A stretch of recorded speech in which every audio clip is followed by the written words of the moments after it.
Bismillahirrahmanirrahim. Assalamualaikum warahmatullahi wabarakatuh. Selamat pagi, salam sejahtera bagi kita semua. Yang terhormat Bapak Kepala SMA Negeri 1 Polan Harjo atau yang mewakili, yang terhormat Ibu narasumber yang sudah hadir pada pagi hari ini. Kemudian serta yang saya hormati Bapak Ibu Guru SMA Negeri 1 Polan Harjo. Yang pertama, marilah kita panjatkan puji syukur kehadirat Allah Subhanahu wa Ta'ala yang telah melimpahkan nikmat sehatnya kepada kita sehingga kita dapat berkumpul pada acara in-house training dengan materi pembelajaran deep learning dengan mengoptimalkan potensi teknologi AI. Sebelumnya terima kasih kepada Bapak Ibu yang sudah hadir di ruangan ini. Semoga Bapak Ibu senantiasa diberikan kesehatan dan keselamatan oleh Allah Subhanahu wa Ta'ala. Selanjutnya, izinkan saya selaku pembawa acara menyampaikan susunan acara pada hari ini. Yang pertama yaitu pembukaan, yang kedua menyanyikan lagu Indonesia Raya, yang ketiga sambutan oleh Bapak Kepala Sekolah atau yang mewakili, yang keempat acara inti, yang kelima lain-lain, dan yang keenam penutup. Untuk acara yang pertama yaitu pembukaan, marilah kita buka IHT hari ini dengan memanjatkan doa sesuai dengan keyakinan kita masing-masing. Berdoa dipersilahkan.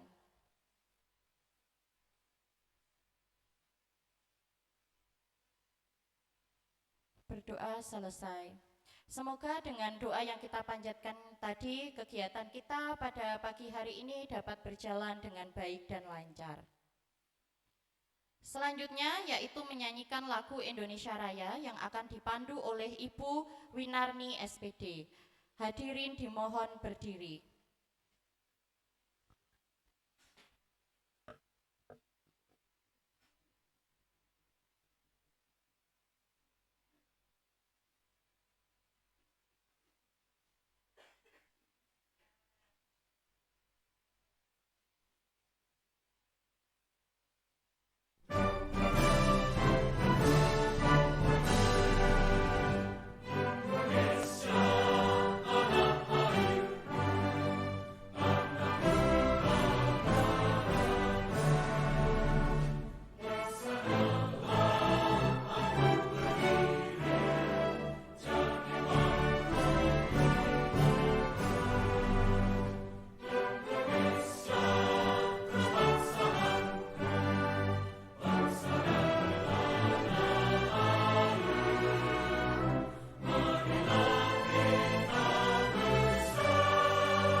Terima kasih, hadirin dimohon duduk kembali.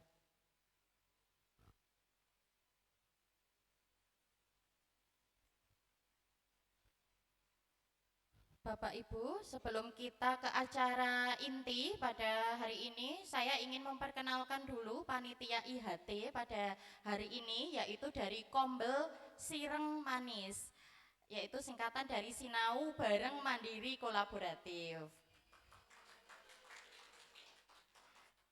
Ya, karena manis-manis ya Bu. Yang beranggotakan Tentu saja Bapak Suliman SPD MPD sebagai penanggung jawab, kemudian ada Ibu Pipit, ada Pak Mosen, Pak Mugi, Bu Endang Yulianti, saya Rafia Subekti, Pak Sukimin, Pak Sunarwan, Bu Sri Muljanti, Pak Sarjono, Pak Tri Haryadi, Bu Wanti, Pak Adi, Pak Royani, dan Bu Winarni. Ya, selamat datang Ibu narasumber, Ibu Anis. Ya. Oke Bapak Ibu, kita masuk acara yang keempat, yaitu acara inti. Pada acara inti akan terbagi 2 sesi Bapak Ibu. Sesi pertama yaitu penyampaian praktik baik oleh Bapak Ibu Guru, ketiga Bapak Ibu Guru yang tadi sudah maju saat upacara yang sangat berprestasi, yaitu ada Ibu Ngatini SPD, ada Ibu Clara Rahmawati SPD, dan Bapak Akbar Yustiawan SPD. Kemudian nanti sesi kedua penyampaian materi tentang pembelajaran deep learning dengan mengoptimalkan potensi teknologi AI oleh Ibu Anis Nurrohmat SPD. Langsung saja kita ke sesi yang pertama dulu nggih Bapak Ibu. Ini siapa dulu ya Bapak Ibu Guru? Bu Ngatini ya? Oke siap. Kita sambut dengan meriah, mohon aplausnya, tepuk tangan untuk Ibu Sri Ngatini SPD, silahkan Ibu.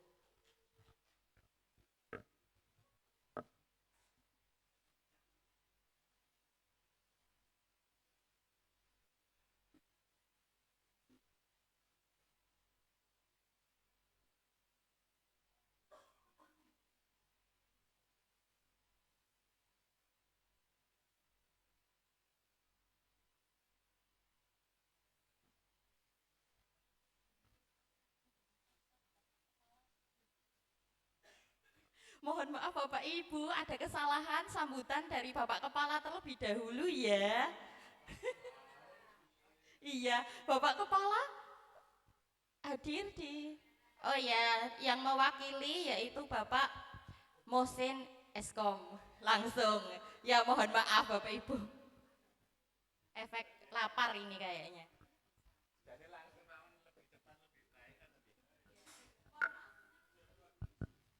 Nggih, matur suwun. Assalamualaikum warahmatullahi wabarakatuh. Kepada Bapak Ibu guru semua, guru Bapak Ibu guru yang hebat SMA Negeri 1 Polan Harjo yang saya hormati. Pertama-tama saya ucapkan terima kasih telah hadir di kombel kami Seiring Manis di ruang pertemuan kali ini. Pertama dan utama marilah kita panjatkan puja dan puji syukur kehadirat Allah Subhanahu wa taala yang telah melimpahkan rahmat dan hidayah kepada kita semua sehingga pada hari ini kita dapat berkumpul bertemu di ruang pertemuan ini dalam keadaan sehat walafiat. Insya Allah tidak kurang suatu apapun. Semoga kita selalu dalam keberkahannya. Amin ya robbal alamin. Di sini maaf saya mewakili dari Bapak Kepala Sekolah SMA Negeri 1 Polan Harjo Bapak Suliman SPD MPD yang hari ini tidak bisa rawuh karena tadi mau ada acara koordinasi kepala sekolah katanya seperti itu. Langsung saja dan untuk mempersingkat waktu, acara pada hari ini ada 2 sesi. Sesi pertama nanti praktek baik dari Bapak Ibu Guru yang alhamdulillah tadi sudah ditunjuk dari Bapak Kepala Sekolah. Selamat ya Bapak Ibu telah memenangkan nominasi dari praktek baik yang panjenengan. Moga-moga ini menjadi inspirasi buat kita semua.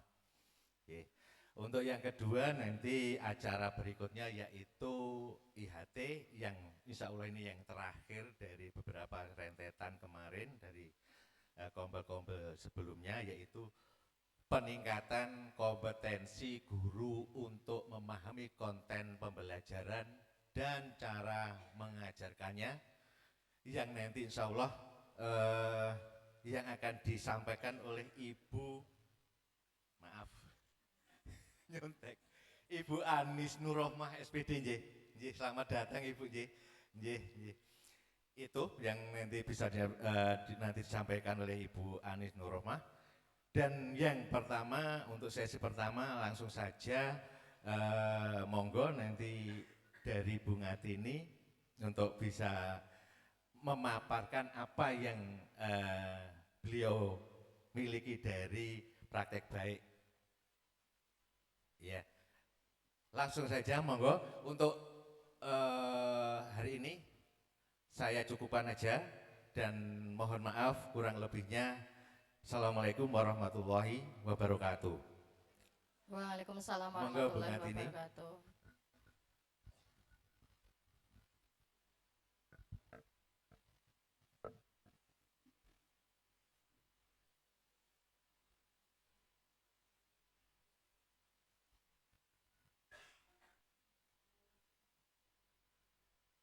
Bismillahirrahmanirrahim. Assalamualaikum warahmatullahi wabarakatuh.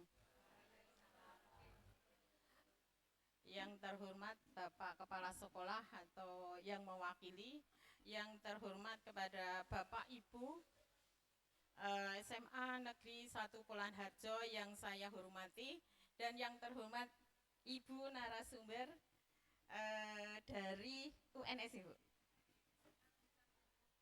Dari SMA Ngandong ya.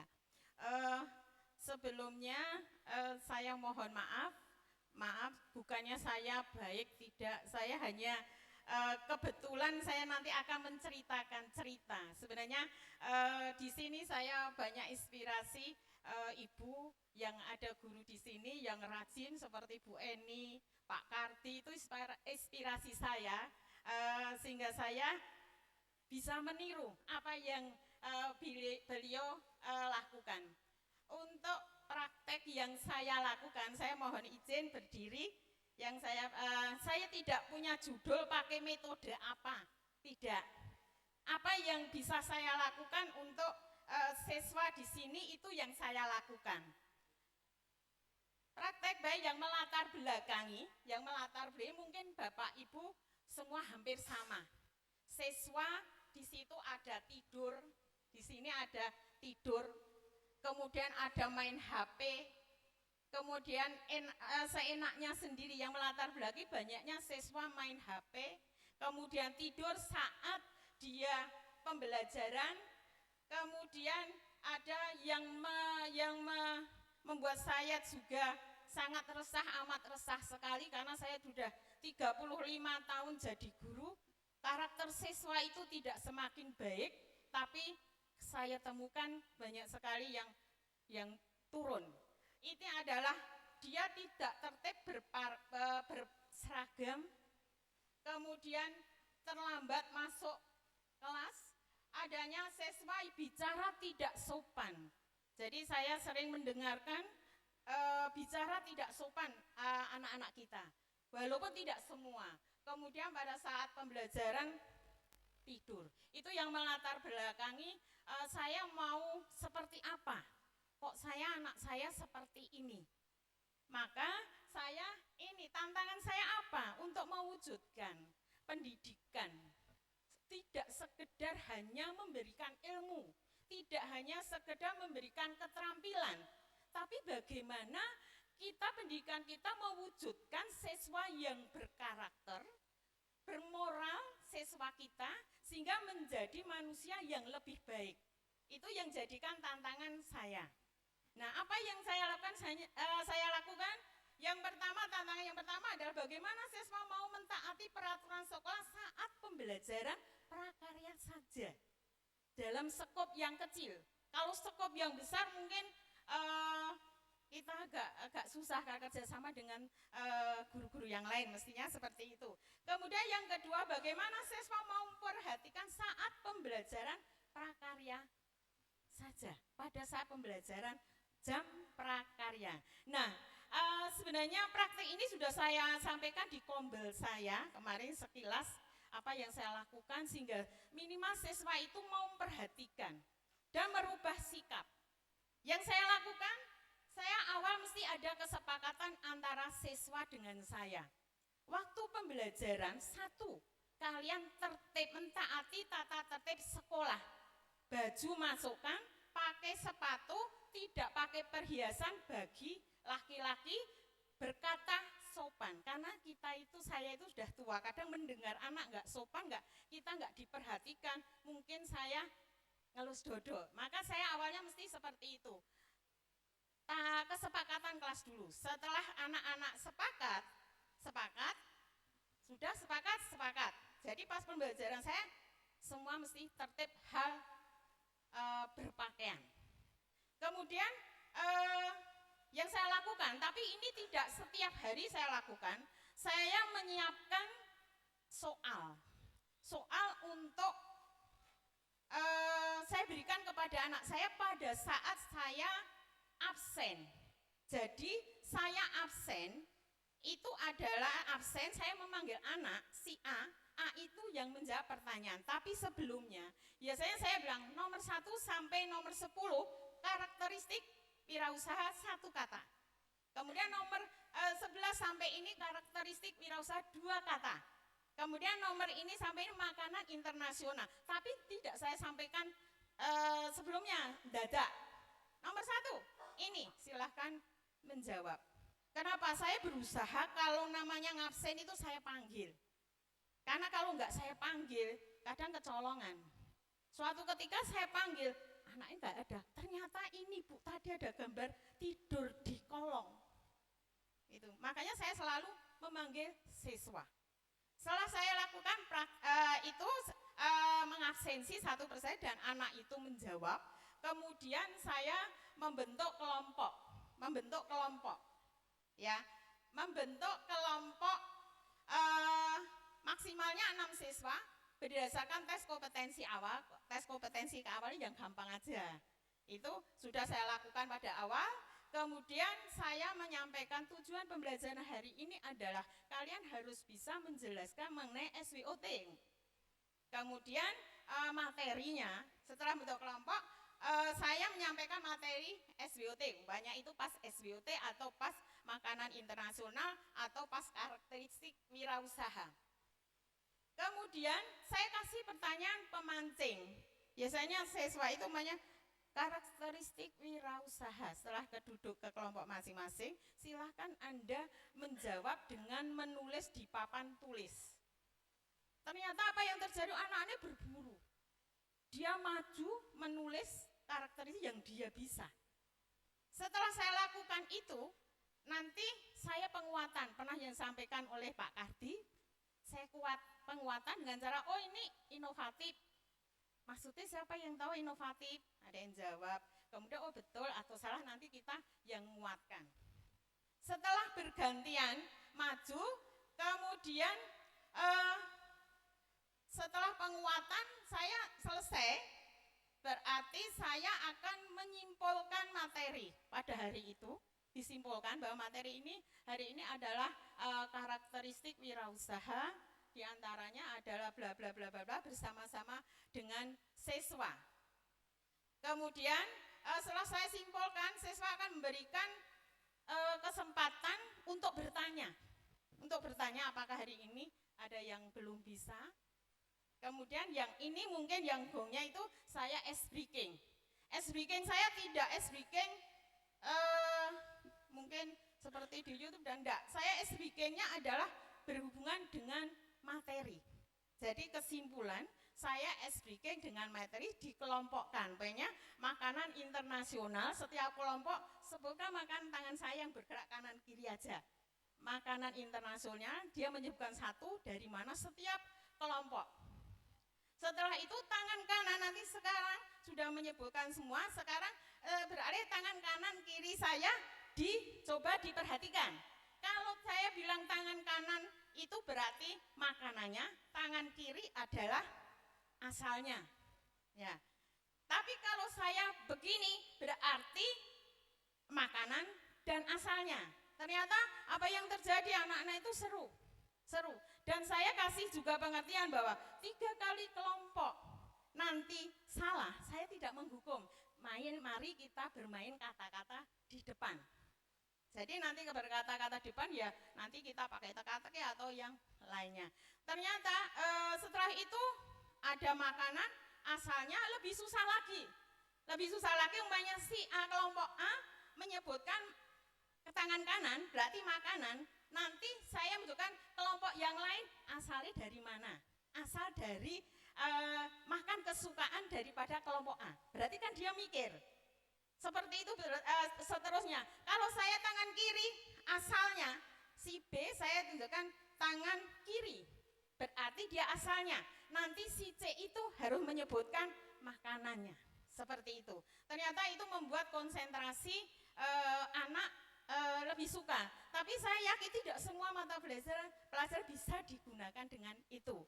Kadang saya explain satu kata karakteristik wirausaha, dua kata karakteristik wirausaha. Ternyata itu juga membuat anak itu aktif, minimal memperhatikan apa yang saya sampaikan. Kemudian yang selanjutnya, ini yang saya coba untuk tahun ini, siswa tak suruh membuat refleksi secara tertulis. Di mana buku? Jadi di bukunya ini dipakai refleksi sama catatan. Di akhir pembelajaran mesti tak suruh apa yang saya sampaikan itu coba dicatat di buku catatan. Nanti dikumpulkan. Memang ya berat. Beratnya itu ya ngoreksi terus menerus. Memang seperti kesel. Tapi gimana ya, pengennya saya mencoba seperti itu. Saya juga 14 kelas. Makanya di meja saya itu selalu ada buku. Di buku, jadi setelah direfleksi, tanggal berapa pembelajaran gimana, perasaanmu saat ini, paham atau tidak, bagaimana menilai saya. Oh galak, Bu Sri galak, ini enggak seru, terserah. Ada yang bilang seru, ada yang mungkin saat itu pada saya serius, ya dia bilang, Bu Guru serius, itu hak daripada siswa. Nah saya membacanya kapan? Ya pada saat mengumpulkan, sekaligus saya membaca, oh refleksinya seperti itu. Jadi saya amat sederhana sekali, saya tidak pakai metode apa, karena sudah tuang pelajari ini memang ya susah. Penting apa yang bisa saya lakukan untuk siswa kita, sehingga dia itu bisa paham apa yang saya sampaikan, dan bisa terutama merubah sikap. Makanya bagaimana siswa mau merubah sikap waktu pembelajaran prakarya, itu yang terpenting. Makanya kalau saya sudah mau masuk itu udah lihat nih dia akan lari, baju dimasukkan, perhiasan dilepas. Karena perhiasan itu masih dipakai, gantinya HP. Kalau nggak ganti lagi nggak mau, kalian ke depan. Kita bermain kata-kata. Bermain kata-kata gampang aja, kepala digaruk, kelapa diparut, kepala digaruk, kelapa sudah itu sampai 12 kali, 15 kali kok nanti lucu, kesel, bukan masalah kesel, kewalik-walik, tahu-tahu kepala itu jadi diparut nanti teman-temannya doger seperti itu, apa atau pakai kata-kata apa, abi, abu, itu kan terus menerus kan dia akan lidahnya itu akan berbeda. Itu yang aksi saya hanya amat sederhana. Sebenarnya saya tidak baik, menurut saya hanya cerita apa adanya aja. Kemudian hasilnya apa? Ternyata siswa itu kalau pas pembelajaran PKWI itu, prakarya itu sudah pakaian rapi, memakai sepatu, baju masukkan tanpa perhiasan. Dia menempatkan di tempat masing-masing. Karena kalau sudah saya, oh kamu kok melanggar aturan, berarti kalian maju. Saya mohon maaf, bener atau enggak, saya biasa siswa tak suruh maju kadang 1 jam sampai 1 jam masih berdiri di depan. Saya memang resikonya memang saya nggak disukai siswa, tapi nggak masalah. Penting saya intinya saya niat saya bilang niat saya baik pada kalian, tapi kalian punya hak menilai saya. Seperti itu. Kemudian yang kedua, siswa waktu di pembelajaran itu memperhatikan. Itu ketakutan kalau disuruh maju. Kalau siswa suruh maju atau HP ditahan itu kan paling takut. Maju kalau pintar enggak masalah. Tapi kalau maju pada saat bocahnya itu kurang pandai, itu kan dia mikir. Kemudian dari hasil refleksi secara tertulis ternyata ada beberapa banyak saya menyatakan pembelajaran menyenangkan. Nanti karena tepuk tangan, hebat kamu, hebat ini, akhirnya kan anak senang sekali. menyenangkan dan memahami materi. Hasilnya siswa yang terlambat masuk berkurang, bahkan kadang untuk tempat-tempat kelas-kelas tertentu tidak ada yang terlambat. Kemudian refleksinya apa? Terbentuknya pembiasaan mentaati kesepakatan kelas. Secara otomatis kesepakatan kelas akan mendukung peraturan daripada sekolah, tata tertib sekolah. Kemudian yang kedua, terbentuknya budaya memperhatikan pada saat pembelajaran. Karena pada awal mesti saya bilang, saya paling tidak suka kalau saya sudah menerangkan kamu tidak memperhatikan. Itu saya ingat-ingatkan terus pada siswa. Biar siswa juga menyesuaikan. Yang ketiga, banyak siswa mendapat nilai sangat baik pada saat mengerjakan tugas maupun ulangan tertulis. Banyak yang dapat 100. Saya pernah kadang membuat kejutan. Tugas kerjakan, saya masuk sebelum Anda mengumpulkan tugas kalian, buku kalian. Coba Anda tulis. Pekerjaan ini hasil karya sendiri atau nirun atau diskusi. Ternyata anak itu banyak yang jujur. Saya nirun si A, gitu banyak. Ternyata kadang satu kelas itu yang mengerjakan dapat 100, yang ditiruni itu. Tapi minimal kita mencoba anak itu untuk jujur. Walaupun itu saya kasih nilai kurang daripada yang ditiruni. Mesti seperti itu. Enggak ada, saya yakin itu anak itu mesti jujur. Saya nirun si A, si B. Oh, saya diskusi sama ini. Nah, itu yang kadang saya sampaikan, dan pada waktu ulangan, mohon maaf saya ulangan tertulis, benar-benar ngawasi. Saya mencoba benar-benar, saya pengen tahu anak ini hasil murninya seperti apa. Yang mengawasi tenanan kan ya rekoso. Kata-kata yang saya sampaikan, manusia itu banyak dosa. Ya. Orang banyak dosa mesti pinginnya yo kita harus banyak tambahan pahala. Kalian ingin tambah pahala atau dosa? Saya bilang, kalau kalian pengen dosa, tambah dosa berarti nyontek dan bertanya. Tapi pengen pahala, kalian berjuang sendiri. Apa yang dilakukan anak dengan kata-kata itu? Dia mesti berpikir. Tapi saya tetap pengawasan, tetap iya. Dan depan itu mesti saya siapkan. Saya siapkan tempat depan ini bagi siswa yang mencontek, bertanya dan sebagainya. Ternyata kan dia mikir, Bu Sri kalau ngomong di tenanan, dia mesti ngerjakan sendiri. Walaupun nilainya berapa, saya menghargai bahwa dia itu adalah jujur. Kemudian siswa yang masih melanggar kesepakatan kelas dalam jumlah kecil, mungkin Bapak Ibu yang ngajar kelas 3 paham, orangnya itu rata-rata yang melanggar itu adalah mempunyai latar belakang yang berbeda. Jadi kita harus penanganannya juga berbeda. Karena saya sudah paham, akhirnya saya memaklumi, paling dipanggil, kamu jangan gini Thomas. Maka ini, tetap ini yang paling abot ini. Tetap dengan sabar selalu mengingatkan kembali. Itu yang memang berat, jadi guru beratnya seperti itu. Aristafian itu pertama saya ngadep sini belah tidur di belakang, belah ditutupi.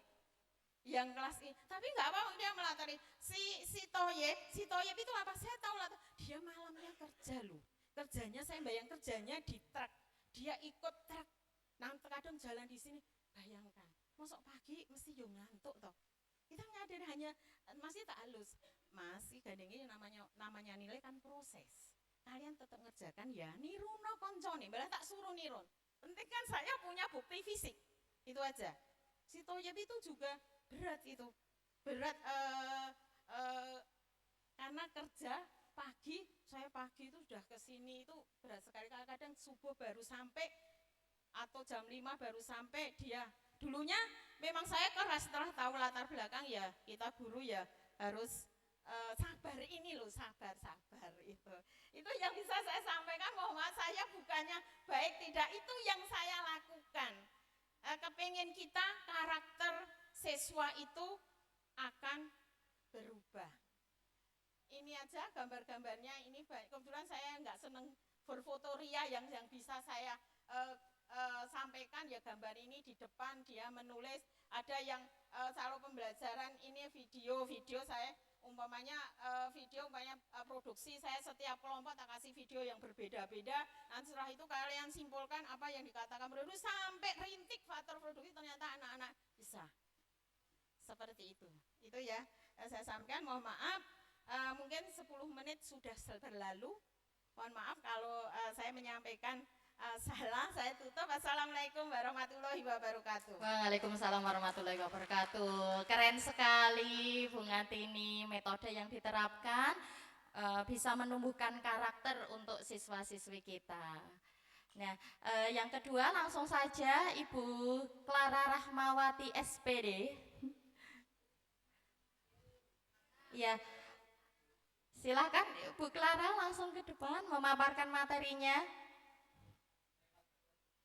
Oh ya, mohon maaf nanti waktunya 10 menit saja ya Bu Clara ya. Oh 5 menit aja? Iya Bu Clara itu.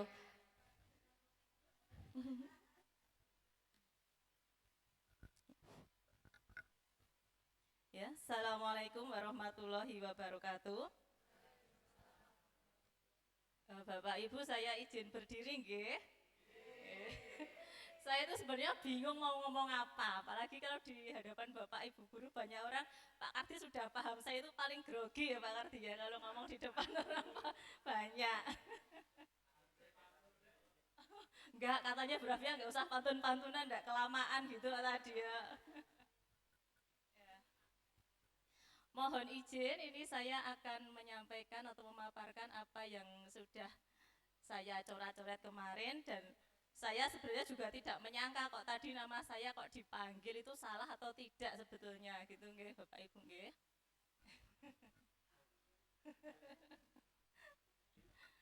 Ya. Kalau Bu Ngatini tadi pemaparannya begitu luar biasa, nanti mohon saya dimaklumi nggih karena saya tidak apa itu tidak bisa ngomong sebaik Bu Ngatini seperti tadi ya. Di sini untuk pemaparan praktek baik saya mencoba membuat judul seperti yang ditampilkan, yaitu make a match, meningkatkan keaktifan siswa dalam pembelajaran ekonomi.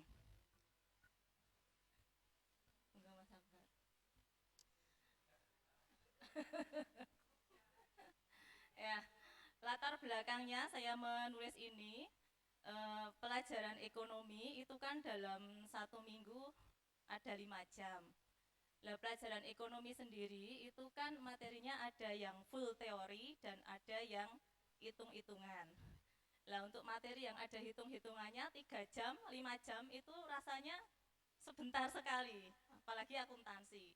Tapi untuk materi yang teori ini 2 jam itu rasanya kok lama sekali gitu ya, apalagi kalau saya ngomong terus itu kok rasanya lama sekali. Dan saya rasakan anak-anak itu kok banyak yang ngantuk, jenuh, bosan, dan sebagainya. Saya mencoba di kurikulum Merdeka itu kan katanya kegiatan siswa dalam belajar itu banyak diskusi dan presentasi, tetapi lama-kelamaan anak justru yang mengeluh kepada saya, Bu, hampir semua mapel itu kok seperti ini, diskusi presentasi, jenuh Bu, coba menggunakan metode yang lain. Nah, saya sebagai guru yang sudah angkatan agak tua mungkin ya,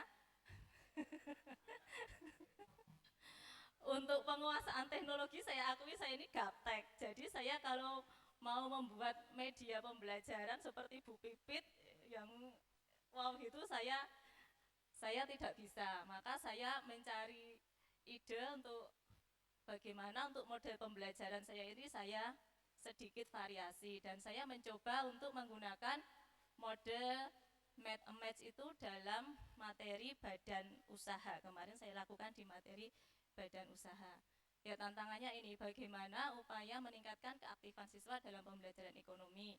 Nah, hal yang saya terapkan yaitu tadi berusaha menggunakan model pembelajaran yang bervariasi, di mana saya menggunakan model pembelajaran Make a Match.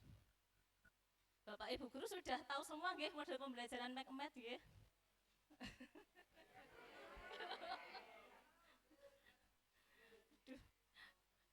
Kula nggih dereng sinau niki mau. Ya, 5 menit ya. Model pembelajaran Make ini secara garis besar merupakan model pembelajaran yang kooperatif, di mana nanti siswa itu akan mencari pasangan untuk menjawab pertanyaan atau mencari jawaban dari suatu konsep.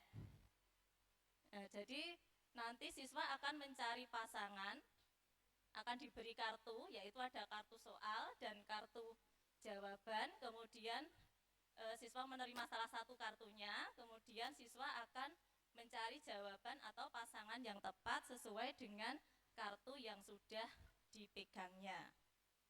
Bisa dipahami mboten Bapak Ibu? Jadi dapat disimpulkan mungkin model pembelajaran Make a Match ini adalah model pembelajaran yang menuntut siswa untuk mencari pasangan kartu soal dan kartu jawaban yang sebelumnya itu sudah disiapkan oleh guru dalam batas waktu yang ditentukan untuk menyelesaikan masalah secara berkelompok.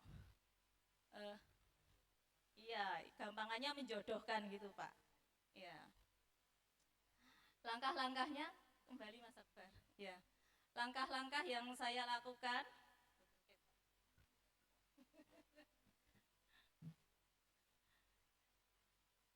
Yang pertama, karena tadi menjodohkan, maka yang pertama guru harus lebih ekstra ini ya, harus membuat yang namanya kartu soal dan kartu jawaban.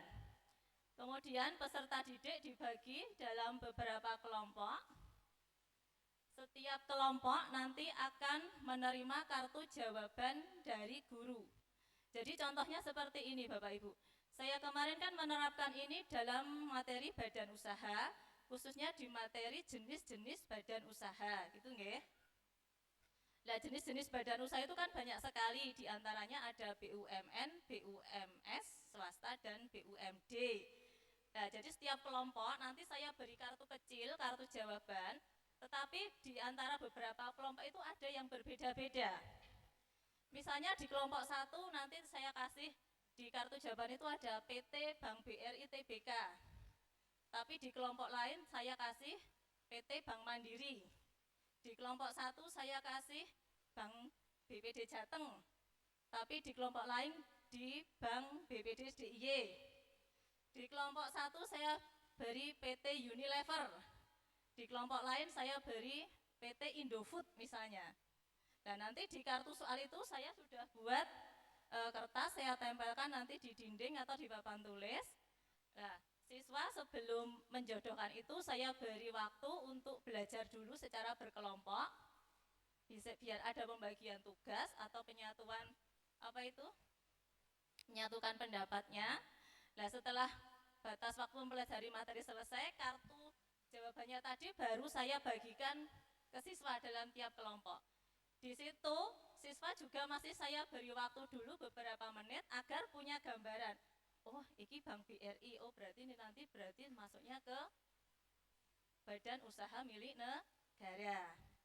Mungkin di kelompok lain kok nggak Bank BRI, nggak kan enggak. Lah, kan sudah berbeda isinya gitu nggih. Nah, nanti setelah waktu yang ditentukan, maka secara cepet-cepetan setiap kelompok maju untuk menempelkan kartunya masing-masing. Jadi nanti saya menempelkan 6 kartu soal yang besar itu. Nah, untuk kelompok yang bisa memasangkan secara tepat dalam waktu yang paling cepat, nanti saya beri hadiah, saya beri reward.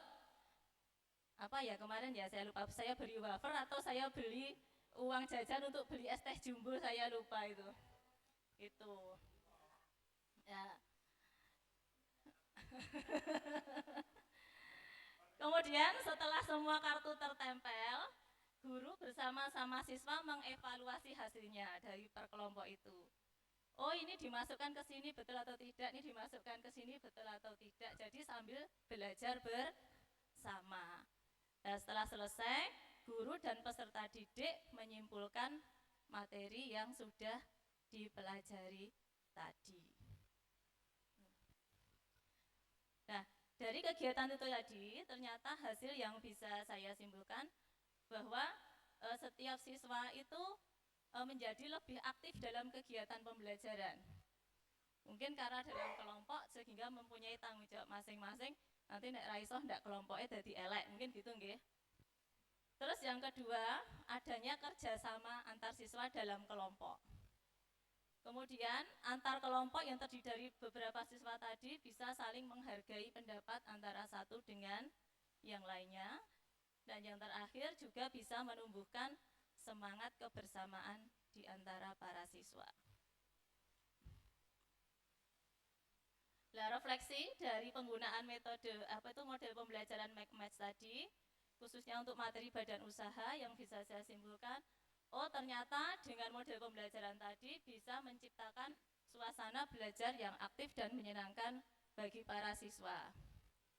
Kemudian yang kedua, materi pembelajaran yang dipelajari itu lebih menarik perhatian siswa.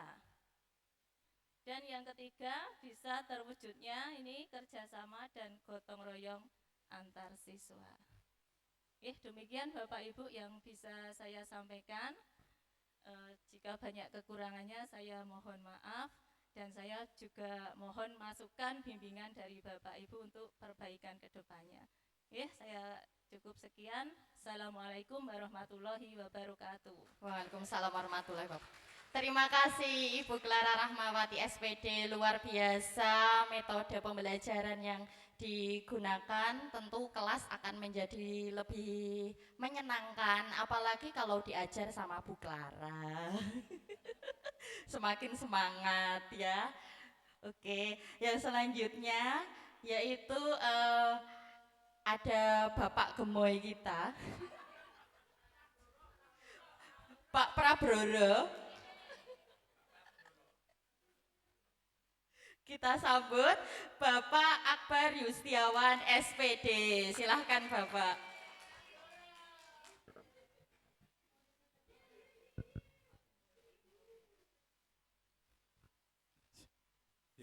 Assalamualaikum warahmatullahi wabarakatuh. Yang terhormat Bapak Kepala SMA Negeri 1 Polan Harjo, yang kami hormati Bapak Ibu Wakil Kepala Sekolah, yang kami hormati Ibu narasumber, dan yang kami hormati Bapak Ibu guru dan karyawan SMA Negeri 1 Polan Harjo. Mohon izin saya di sini menyampaikan, mungkin nggak sampai 10 menit, 3 menit saja ya, karena saya grogi malah. Dan grogi karena tadi senior-senior kami, Bu Ngatini, yang mungkin masa kerjanya itu lebih lama daripada usia sekarang. Bu Ngatini sudah 35 tahun, saya masih 34 tahun. Jadi pengalamannya luar biasa. Bu Clara juga senior kami di sekolah, dan saya di sini masih anak kemarin sore, jadinya ya lumayan grogi. Di sini kami ingin menyampaikan praktik baik yang saya laksanakan khususnya di pelajaran saya sendiri, pelajaran sosiologi, yaitu dengan memanfaatkan aplikasi Canva dalam pembelajaran sosiologi. Sebenarnya ini adalah sebuah praktik pembelajaran yang sangat umum sekali. Sebenarnya saya sangat ragu kalau dipilih oleh Bapak Kepala Sekolah, karena ini isinya sangat nopo nggih, semua Bapak Ibu guru pasti pernah melaksanakan. Saya yakin pernah melaksanakan.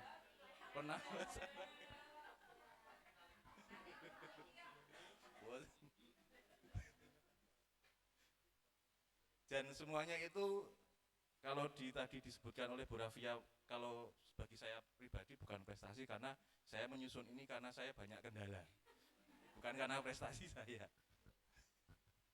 Jadi semuanya itu berangkat dari apa yang saya refleksikan setelah kegiatan pembelajaran.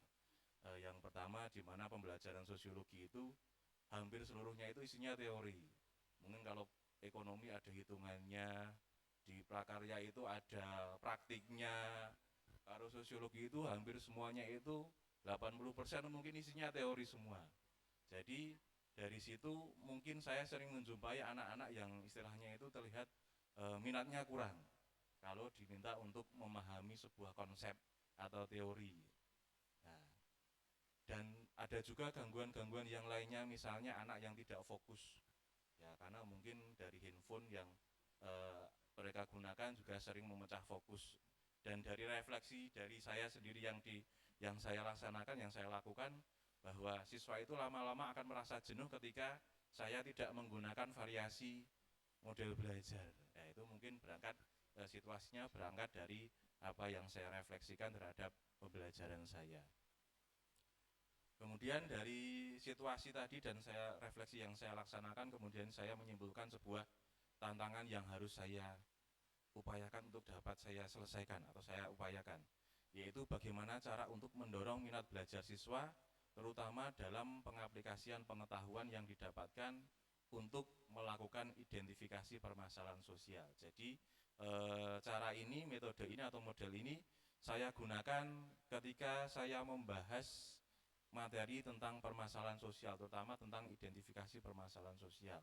Ya, dimana kalau siswa itu hanya diminta untuk membaca, pastinya juga minatnya kurang, karena membaca, apalagi jam saya juga seminggu 5 jam per minggu, ada yang 3 jam berturut-turut di akhir jam pelajaran, jam 9, 10, 11, itu anak-anak sudah loyo, gurunya pun juga sudah mulai capek juga. Jadinya saya harus memikirkan bagaimana cara yang tepat biar siswa itu tetap mau belajar di jam-jam akhir seperti itu. Nah, kemudian dari tantangan ini saya coba menyusun sebuah aksi dalam memecahkan permasalahan saya.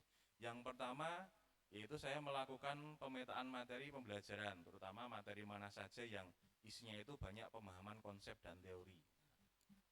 Kemudian yang kedua, pastinya setiap pembelajaran harus diawali dengan ceramah. Tapi kalau full dengan ceramah, kalau untuk saya mungkin akan sulit berjalan. Apalagi saya menyadari bahwa diri saya itu istilahnya tidak seperti Bapak Ibu guru senior yang lainnya. Mungkin kalau Bapak Ibu guru yang senior karena pengalamannya sudah banyak, jadi kalau bercerita itu bisa membuat anak-anak itu terpana. Istilahnya bisa memperhatikan terus dari awal sampai akhir. Tapi kalau saya tidak memiliki keunggulan di situ, jadi saya harus bagaimana caranya supaya anak-anak itu tetap bisa belajar, tapi dengan cara yang lainnya. Nah, jadi di awal tetap saya sampaikan untuk ceramah mungkin sekitar 1 jam pelajaran itu maksimal. Karena saya juga mengingat kalau dulu itu sewaktu PPG saya pernah mendapatkan salah satu informasi dari dosen saya bahwa yang namanya generasi Z itu rentang waktu konsentrasinya tidak panjang. Jadi mereka kalau diminta mendengarkan dari awal sampai akhir pelajaran ceramah itu konsentrasinya itu tidak bisa fokus terus. Makanya saya di sini berusaha untuk menyusun bagaimana upaya biar anak-anak itu bisa belajar, tapi tidak dengan menggunakan metode ceramah seterusnya dari awal sampai akhir. Nah, di sini saya mencoba menggunakan aplikasi Canva. Jadi anak-anak saya tugaskan untuk mencari sebuah kasus permasalahan sosial di masyarakat, kemudian saya meminta anak-anak sekalian untuk membuat analisis. Analisisnya isinya 5W1H. Ya, di mana, siapa yang terlibat, kemudian kasusnya apa, kemudian seluk-beluknya itu saya minta untuk menganalisis, kemudian hasilnya itu dituangkan ke dalam Canva. Jadi ini yang hebat sebenarnya anak-anak, sedangkan saya sendiri menggunakan Canva pun juga masih gradul. Saya masih minta tolong Mas Haris, Pak Haris, Mas ini pripun. Sedangkan anak-anak mereka karena terbiasa, mereka malah banyak yang sudah bisa sekarang. Jadi kalau dibiasakan malah sudah bisa. Jadi saya minta membuat clipping, nanti anak-anak mencari artikel, kemudian di screenshot headline-nya, kemudian ditempelkan dalam Canva dan sebelahnya itu diisi dari hasil analisisnya 5W1H-nya. Kurang lebih hanya sesederhana itu. Nah, jadi saya juga kadang-kadang mempersilahkan anak-anak untuk membuat tugasnya di luar kelas. Karena kadang-kadang kalau jam akhir itu juga sudah sumpek, jenuh, ngantuk, supaya bisa berganti suasana, boleh di luar kelas. Tapi untuk controllingnya nanti saya berikan batasan waktu. Kalau saya masuk jam 13.20, saya menjelaskan materi sampai jam 2, saya berikan tugas nanti jam 3.00 semuanya kembali masuk kelas, saya cek satu persatu anak-anaknya. Jadi mungkin dengan upaya itu anak-anak tidak banyak delivernya. Jadi ya mungkin ada jagongan sama temennya, tapi mereka tetap ada tagihan fokus pekerjaan yang nanti saya periksa satu persatu di akhir kegiatan belajar. Jadi mungkin saya yang salah satu cara yang gunakan seperti itu. Ketika sudah sampai waktunya habis mengerjakan, anak-anak saya minta masuk kelas kembali. Sisa waktu yang saya gunakan, sisa waktu yang ada itu saya gunakan untuk memanggil anak satu persatu. Pekerjaanmu sampai mana, kendalanya apa. Nanti kalau ada kendala saya berikan masukan atau anak bisa bertanya. Nah, itu mungkin yang saya laksanakan, hanya sesederhana itu saja. Kemudian hasilnya yang saya amati, kegiatan pembelajaran itu lebih variatif. Karena anak-anak itu lebih bisa aktif berdiskusi dan bertanya baik kepada guru atau temannya. Minimal tanya bagaimana cara download aplikasi Canva. Pak, saya belum punya aplikasi Canva, downloadnya di mana? Play Store ada. Pak, ini cara menggunakan Canva, loginnya gimana? Saya beritahu caranya gimana. Itu paling tidak ada anak yang biasanya itu diem. Kalau saya menggunakan ceramah, saya tanya sudah paham belum, diam. Ada yang bertanya, tidak ada yang menjawab juga. Tapi kalau dengan menggunakan aplikasi Canva, kadang-kadang mereka dengan sendirinya mau datang untuk bertanya. Nah, itu salah satu hal yang saya amati. Jadi mereka lebih terlihat secara visual itu, secara sikapnya lebih tertarik dalam mengikuti pelajaran. Kemudian dengan melaksanakan analisis kasus dan menuangkannya dalam Canva, kegiatan pembelajaran lebih mengembangkan critical thinking. Critical thinkingnya dari analisis tadi dan kreativitasnya dari menggunakan Canva. Dari yang sebelumnya siswa hanya pasif dan cenderung tidak fokus karena guru hanya menggunakan metode ceramah. Tapi juga ada refleksi, ada hal yang harus tetap dijaga, yaitu harus ada penguatan kepada anak-anak yang dalam pengerjaannya itu hanya mengandalkan temannya. Jadi saya harus memberikan penguatan kepada anak-anak yang seperti itu. Jadi mungkin hanya sesederhana itu yang saya sampaikan. Ini mungkin hasil contoh kerja siswa, mungkin bisa ada yang dituangkan dalam infografis atau mungkin PPT. Ini saya ambil beberapa contohnya saja, hanya sesederhana ini. Mungkin hanya ini Bapak Ibu yang saya sampaikan, yang bisa saya sampaikan, sangat sederhana sekali. Mohon maaf pastinya saya banyak kekurangan dan butuh banyak bimbingan dari Bapak Ibu guru semuanya.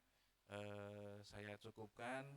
Terima kasih. Wassalamualaikum warahmatullahi wabarakatuh. Waalaikumsalam warahmatullahi wabarakatuh. Keren, Pak Akbar Yustiawan SPD, 2 kali terpilih praktik baiknya tahun kemarin sama tahun ini.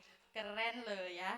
Ketiga narasumber praktik baik telah mengemukakan materinya, dan itu menjadi inspirasi untuk kita, khususnya untuk saya, dalam mengembangkan pembelajaran yang lebih kreatif dan lebih inovatif lagi.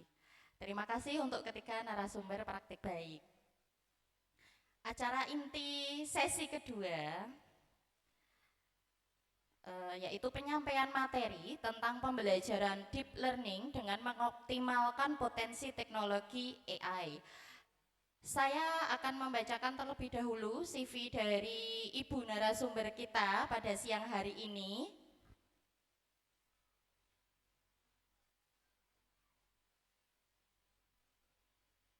Ya, Ibu narasumber kita pada siang hari ini bernama Anis Nurrohmah, MPD. Tempat tanggal lahir Boyolali, Januari 1989. Wah, masih muda, Ibu. Tapi lebih muda saya, Bu. Asal instansi yaitu SMA Negeri 1 Andong, Boyolali. Prestasi beliau guru penggerak angkatan 9, juara 3 GTK inovatif, kemudian juara 2 guru inovatif dan berdedikasi, penulis cerita praktik di PMM, Google Certified Edukator, kemudian pendidikan S1 Pendidikan Sejarah Universitas 11 Maret, S2 Pendidikan Sejarah Universitas 11 Maret, kemudian PPG di Universitas Muhammadiyah Purwokerto. Nanti untuk lebih lanjutnya, lebih detailnya, nanti bisa berkenalan sendiri dengan Ibu Anis. Nah, untuk menyambut beliau ini akhirnya saya membuat pantun Bapak Ibu. Tapi khusus untuk ibu narasumber. Kalau bapak ibu guru kan sudah sering dikasih pantun ya. Oke, nanti mohon cakepnya ya bu, jangan cekap ya bu. Kalau cekap tidak saya lanjutkan. Oke, halo bapak ibu. Oh ya, ya sudah ngantuk ya bu, pak. Oke, kalau biasanya saya tuh pantunnya ke Pasar Cokro. Sekarang saya pindah dikit agak jauh ke Pasar Delanggu, Bapak Ibu. Ya. Nungguin ya. Ke Pasar Delanggu membeli jamu. Jamunya diminum Pak Suliman. Ibu narasumber yang banyak ilmu, mohon ilmunya ditularkan kepada saya dan teman-teman. Sayangnya Pak Suliman nggak ada ya Bu. Oke, silahkan Ibu Anis Nurrohmah MPD untuk memaparkan materinya.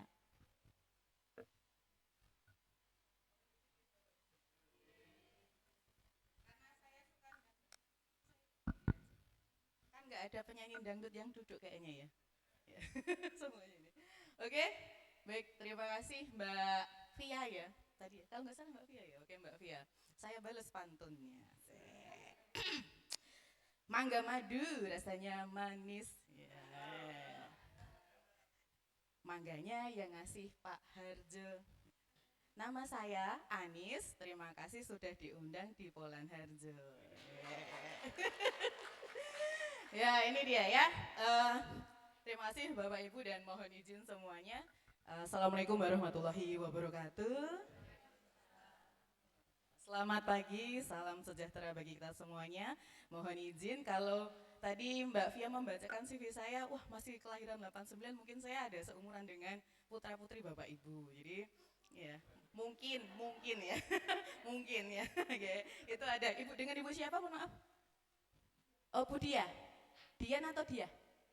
Dian ya, mungkin saya seumuran dengan putri atau putranya Bapak Ibu semua. Jadi di sini saya tidak maksud untuk dalam tanda kutip menggurui, tapi saya berbagi aja yang kemarin sudah saya dapatkan pas event Jambore GTK. Jadi kalau Bapak Ibu kemarin sempat dapat edaran mungkin ya di grup-grup sekolah ataupun di grup yang lainnya bahwa ada event dari BBGP Jawa Tengah terkait Jambore GTK. Nah kemarin saya juga ikut dan alhamdulillah ini nanti ya sedikit tentang saya.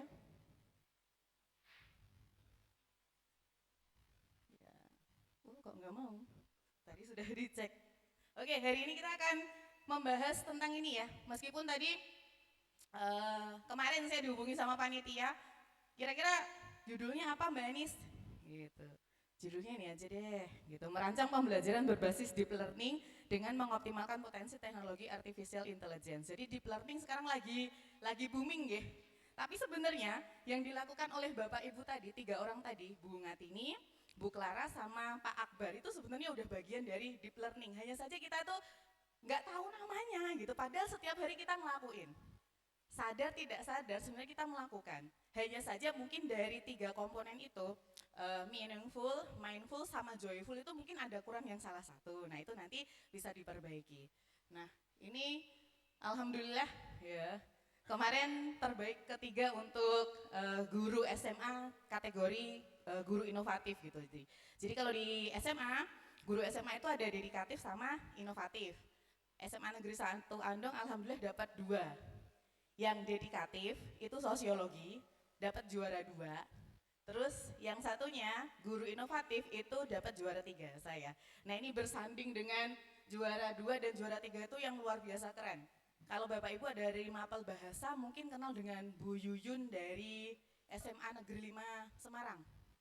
Itu ya Bu Yuyun, Lucia Yuyun ya. Itu keren. Terus juara satunya itu posternya atau face-nya itu udah nampang kemana-mana. Pak Fahrudin Sujarwo. Iya Pak Fahrudin Sujarwo itu kalau di Jawa Tengah itu kapten belajar ID-nya Jawa Tengah. Jadi A1-nya yang megang akun belajar ID-nya kita. Itu juara satunya dan nanti Desember beliau ke Jakarta ya untuk menerima penghargaan langsung dari Kemendikdasmen ya. Biar nggak salah, nah kan udah ganti ya, bukan Kemendikbudristek ya, Kemendikdasmen ya sekarang gitu.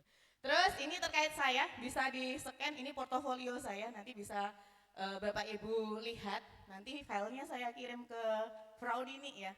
Karena dulu Frau Nini satu alma mater sama saya ya, Frau. Ya, mantan ya berarti ya. Mantan SMA Andong ya. Memang kayak gini lulusan dari SMA Andong tuh kayak gini ya. Wes kayak gitulah. Diterima aja nih Bapak Ibu, ngapunten nak misale DE nggawe salah terus di jak nendi-nendi kok orang yang gandengane dhewean terus nggih jenengan gandeng nggih. Ampun ngasih ucul pokoknya ya. Oh, niku. Niku mang goleke gandengan. Wong truk wae gandengan kok ya kowe dhewe ya piye to, Frau? Oh iya fokus. Aku ki mesake. Ya, baiklah. Nah, ini dia. Kemarin saya minta sama tim ya untuk mengirimkan rapor pendidikan. Yang ngapunten saya intip nggih, tapi saya tidak akan membahas yang lain. Kita fokus ke ini, kualitas pembelajaran aja.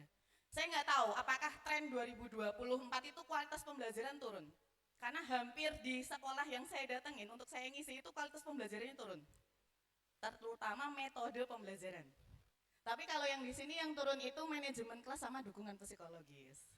Nah, dari 3 praktek baik ini masih ada yang mohon maaf gitu. Saya melihat masih kurang yang mindful. Mindful itu bagaimana menciptakan kelas itu anak-anak merasa nyaman dengan gurunya dan meninggalkan semua permasalahan yang ada di rumah. Itu nanti saya kasih triknya di sini. Karena setiap anak itu membawa masalahnya sendiri-sendiri dari rumah. Seperti yang Bu Ngatini tadi bilang ya. Ini sopir. Di tempat saya juga ada, namanya Ananda, sekarang udah lulus. Itu membantuin bapaknya nyetir. Jadi gantiin gitu loh Bu. Jadi bapaknya nyetir terus nanti bapaknya capek dia gantiin. Itu juga gitu, di kelas itu tidur gitu ya. Tapi hebatnya kalau misalkan disuruh pencak silat itu maju isik dewe. Itu anak-anak di sana. Nah ini dia, manajemen kelas dan dukungan psikologis yang turun. Nah saya yakin Bapak Ibu di Semapol, saya mohon maaf ya izin menyingkat aja ya. Semapol itu punya triknya sendiri gitu untuk mengatasi ini. Saya yakin tim manajemen lewat kepala sekolah itu juga pasti mengadakan fokus group discussion untuk ini ngapain sih kok bisa sampai turun dan bagaimana usahanya. Nah berikutnya, ya. Ini kok susah. Bentar lagi Bapak Ibu. Ininya terlalu jauh saya sepertinya dari sini.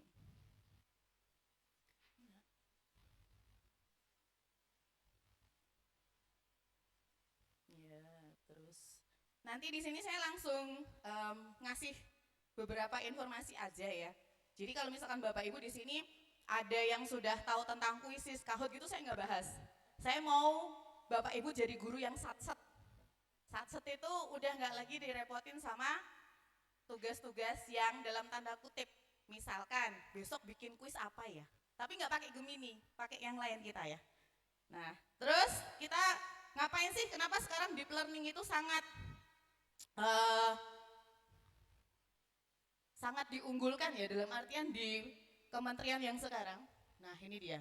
Sebenarnya pola pikir deep learning itu sama seperti otak kita Bapak Ibu. Jadi, kalau kita biasa memanfaatkan AI itu posisinya di sini. Di posisi pertama. Dia payungnya. Makanya terus kemudian si AI ini nggak bisa jalan sendiri, dia butuh dikasih prompt. Makanya kalau misalkan kuisis, terus habis itu mungkin Kahoot atau apa gitu yang punya fasilitas, kamu mau dibantu apa, termasuk Gemini atau ChatGPT ya, itu kan butuh instruksi dari kita. Dia nggak bisa jalan sendiri, itu AI. Tapi kemudian di atasnya AI, ya lebih dalam, itu namanya ada machine learning. Machine learning ini berkaitan dengan algoritma. Pernah nggak Bapak Ibu misalkan buka YouTube? Misalkan Bapak Ibu suka Sheila on Seven ya, muter lagu itu dalam sehari. Besok ketika buka YouTube lagi, itu posisi paling atas lagu Sheila on Seven. Nah itu namanya algoritma, artinya apa? Dia machine learning karena dia udah ngebaca kesukaan Bapak Ibu. Atau misalkan gini deh, lagi dalam kondisi kayak gini terus pikirannya mikir makan apa ya? terus kita ngetik Google, terus Google nanya pertama kali, mau makan apa? Nah itu kayak, kok dia ngerti sih sing tak karepke gitu ya. Karena secara tidak langsung apa yang sering kita lakukan aktivitas itu di Google maupun di AI itu terbaca. Jadi kadang kalau seperti ini saya bilang ke anak-anak, hati-hati loh kalau kamu suka mencari sesuatu yang dalam tanda kutip berkaitan dengan hal-hal yang tidak baik. Gitu. Kadang saya gitu ke anak-anak. Terus kemudian yang paling ini adalah deep learning. Jadi deep learning itu yang sekarang lagi dipropagandakan dalam tanda kutip ya. Deep learning itu bagaimana siswa itu belajar sendiri terus dia kemudian mengolahnya terus dia akhirnya jadi tahu. Itu deep learning. Nah, aplikasinya di teknologi itu apa? Adanya ini tadi, driving autonomous. Jadi mobil tanpa pengemudi. Itu kalau di Amerika itu sudah dikembangkan. Ada Tesla, Google gitu. Dan terbaru di Asia itu Xiaomi. Jadi kalau misalkan Bapak Ibu pesan Gojek gitu, mohon maaf, Gokar misalkan, di barat itu beberapa udah kita pesan gitu, buka, loh kok nggak ada orangnya? Kan ketika masuk ditanya mau kemana gitu kan, nanti ke Boyolali, dia nanti jalan sendiri, si autonomous driving ini. Nah itu kemudian yang diadaptasi dalam pembelajaran kita, yang pada dasarnya itu juga ini, ya, ini tingkatannya AI itu paling luar, machine learning itu tengah, deep learning itu yang paling dalam. Nah ini yang kemudian terinspirasi dari neural networks-nya manusia. Contohnya bagaimana Mbak Anis? Nah ini. Kita kayak gini nih. Jadi ketika ngelihat Mbak Via, oh matanya seperti itu, hidungnya seperti itu. Nah itu di sini langsung, oh Mbak Via. Anak-anak itu pembelajaran tuh harapannya seperti itu. Jadi dia memproduksi pemahamannya sendiri tanpa kita harus banyak ngomong. Ya, seperti kemudian di 3 praktek baik ini dikasih umpan aja deh. Nanti mereka mengolah sendiri. Nah itu sebenarnya deep learning udah kita lakukan ya sebenarnya. Tapi kita nggak tahu kalau itu ternyata adalah bagian dari meaningful learning. Iya kan? Ada ice breaking, itu joyful learning. Nah itu udah. Gitu ya guys. Nah ini dia. Terus kita langsung saja karena waktunya juga. Nah ini dia. Kita main tebak-tebakan. Hadiah saya mana ya? Oke, ada yang tahu nggak Bapak Ibu? Apa bedanya nih tukang sayur sama siapa? Tadi yang tahu nggak? Ya, Maggie Z. Bedanya apa? Satu tukang sayur, satu penyanyi Mbak Anis gitu kan?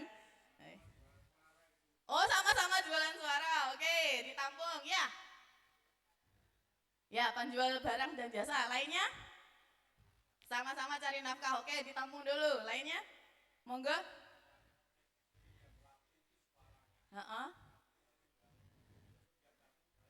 Oh barang yang dijual, sama ya jasa dan barang. Oke. Yang lainnya ini plesetan Bapak Ibu. Ayo. Sama-sama laki-laki. Loh terus gimana penjual sayur yang cewek Pak? Oh gambarnya ya. Oke. Ya, baik, terima kasih apresiasinya sudah menjawab. Tapi karena ini tebak-tebakannya itu buat nyenengin Bapak Ibu, maka jawabannya adalah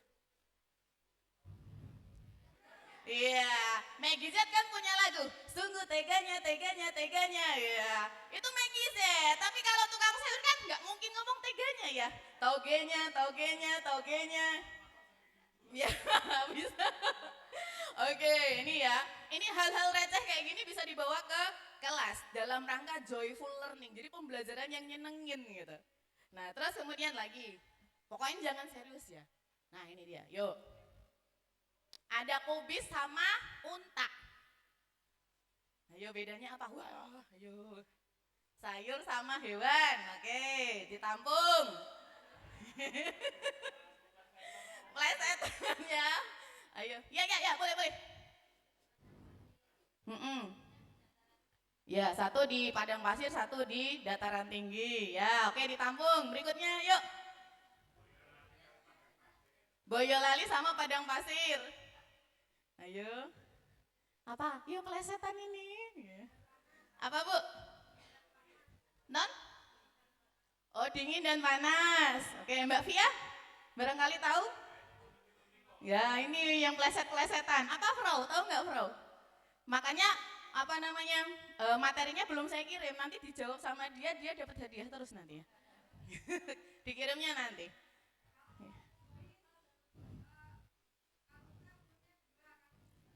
Oh ya, oke kita tampung. Yang satu pakai punuk, yang satu nggak pakai punuk. Oke, oke. Gitu. Boleh. Ya, gacor juga ya. Oke, dan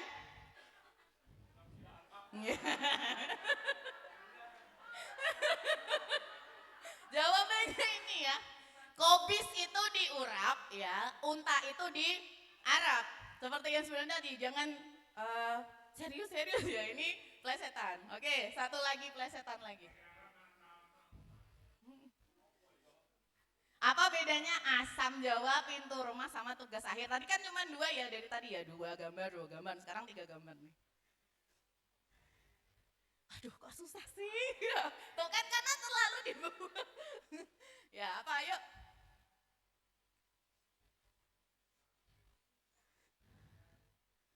Tugas akhir ya, 3 ini. Kok nggak nyambung sih Mbak Anis gitu kan?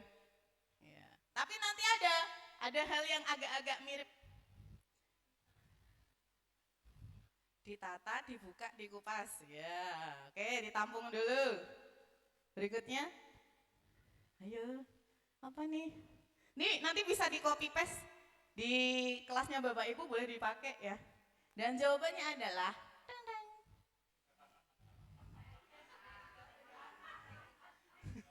ya, baunya asam Jawa itu diketek, pintu rumah diketuk, tugas akhir diketik. Nah itu dia ya. Oke, saya ngasih apresiasi yang sudah dari tadi jawab, dari 3 jawab 2. Ada Mbak siapa, mohon maaf? Ya, Mbak Suci, monggo Mbak. Oke. Terus satu lagi yang tadi jawabannya menurut anak-anak rada gacor ya.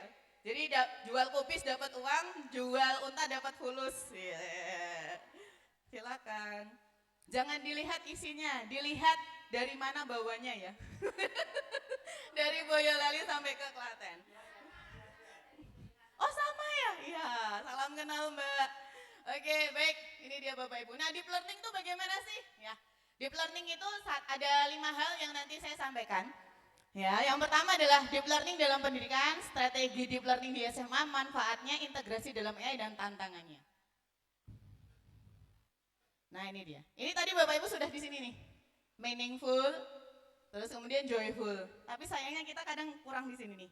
Mindful. Mindful itu bagaimana anak datang ke kelas itu dinolkan dulu.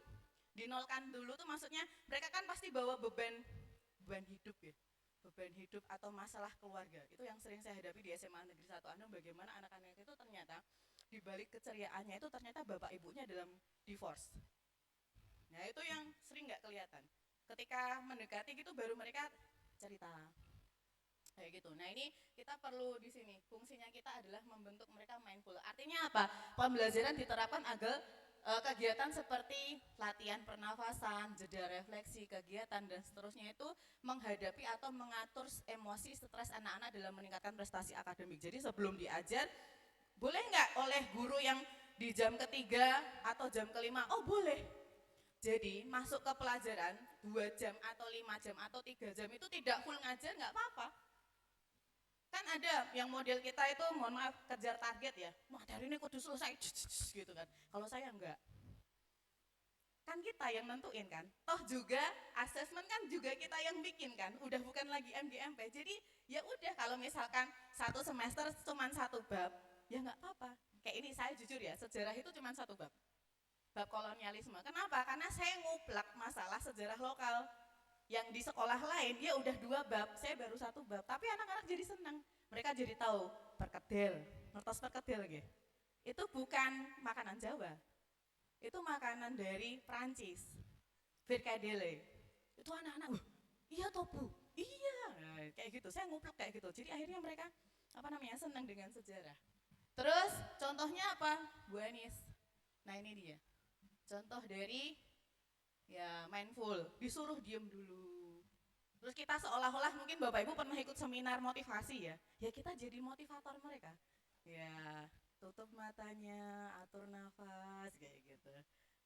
Mbak, suara saya nggak bagus sih Mbak buat kayak gitu, nggak putar kayak YouTube. Ya kayak gitu, modelnya gitu. Lah nanti aneh saya, loh enggak, justru mereka itu kadang ada yang bisa nangis. Ya nggak usah, ini juga kita bisa pakai yang lain. Ya. Ini nggak bisa ini ya, nggak bisa apa namanya, Bluetooth bisa nggak? Nah ini biasanya saya pakai Kenny G. Mungkin Bapak Ibu sudah ngertos nggih Kenny G nggih? Ya, ya. Pakai Kenny G saya.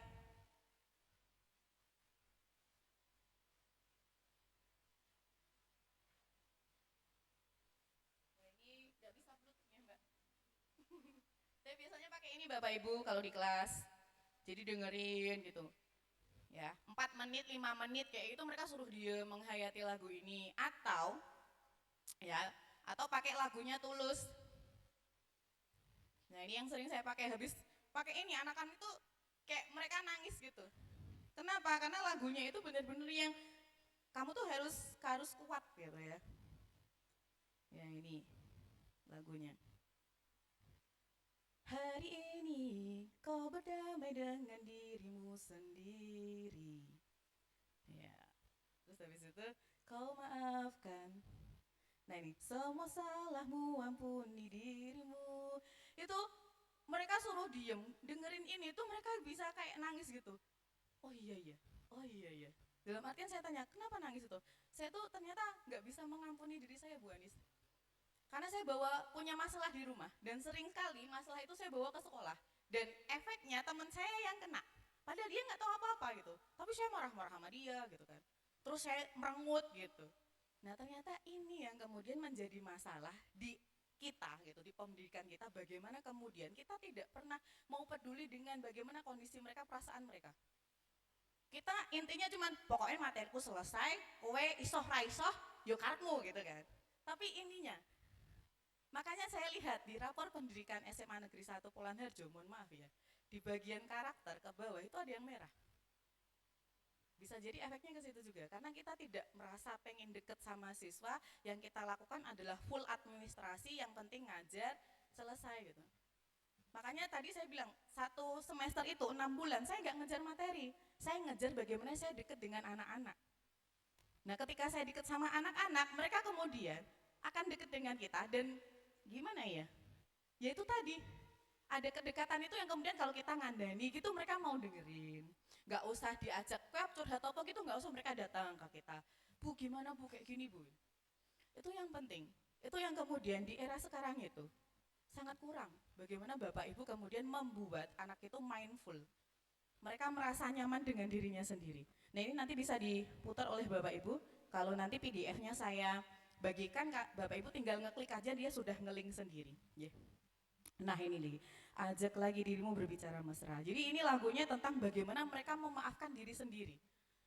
Nah itu yang sering kita lupakan ya. Pokoknya masuk kelas, materiku kudu selesai, kudu rampung gitu.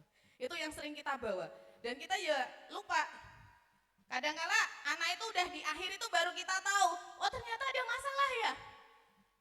Wali kelas misalkan. Pertanyaannya, lah wali kelas tuh ngapain aja kemarin? Nggak tahu anaknya kayak gitu.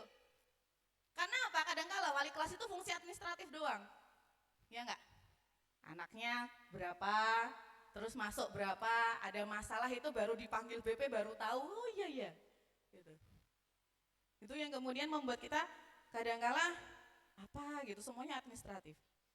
Nah, terus berikutnya kita lihat bahwa ya strategi deep learning ini harus didekatkan dengan ini tadi, kondisi lingkungan.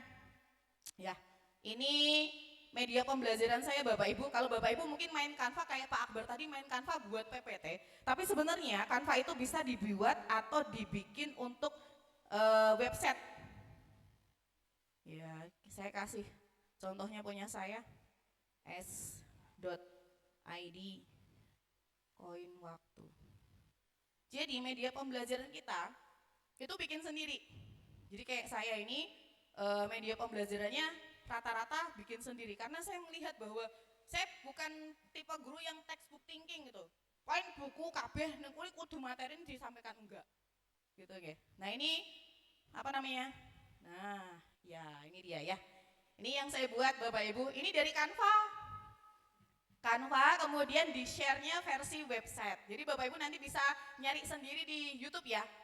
Tutorial membuat Canva menjadi website gitu. Nah ini. Kemarin pas alhamdulillah kemarin saya ngisi diklat nasional guru sejarah 3 hari. Salah satunya itu ada yang tanya gini, Bu Anis gimana kalau misalkan saya websitenya pakainya Google Site gitu kan. Ada yang tanya gitu, pas saya nampilkan ini gitu, saya bilang oh boleh sekali gitu, tergantung dari minat Bapak Ibu dan kemampuan Bapak Ibu. Tapi kalau Bapak Ibu susah dalam artian ngotak-ngatik Google Site, ini langkah yang paling sangat mudah karena udah ada template-nya. Ya, terus ke bawah kita lihat. Nah ini juga bisa diklik Bapak Ibu. Ya, terus nanti ke lain. Nah ini sehat finansial tuh kayak apa? Nah bisa, jadi nanti diisi tautan-tautan. Nah ini koin waktu. Ini kemarin kalau Bapak Ibu ada yang CGP atau guru penggerak, ini kemarin saya masukkan ke simposium, tapi belum lolos 10 besar. Tapi dari daftar hadir itu, saya termasuk dari 15 besar gitu. Terus saya, kok nama saya ada di atas ya gitu. Terus ternyata saya simpulkan sendiri bahwa nama yang di atas itu sebenarnya urutan 1 sampai 60 gitu, dan nama saya ada di urutan ke-15. Nah ini tentang koin waktu. Nah ini dia, invest now or never. Kenapa kemudian ini dibuat Bu Anis gitu? Karena lebih dekat dengan kondisi peserta didik. Yang kita lihat di kondisi sekarang itu masyarakat Indonesia terlilit pinjol, judi online. Saya yakin Bapak Ibu di sini itu pernah mendengar atau mendapati siswa itu ngeslot. Laporan siswa itu ngeslot, itu bagian dari judi online. Dan saya di sekolah itu, mohon maaf ya,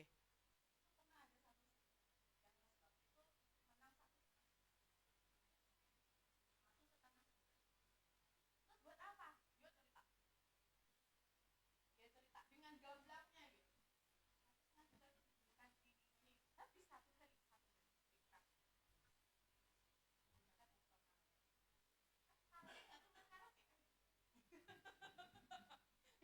Dia cerita sendiri maksudnya. Luar biasa. Ini baru satu anak yang maaf ngeslot gitu. Dan dia cerita sebenarnya siswa lain juga ada Bu gitu. Pernah menang juga 500.000.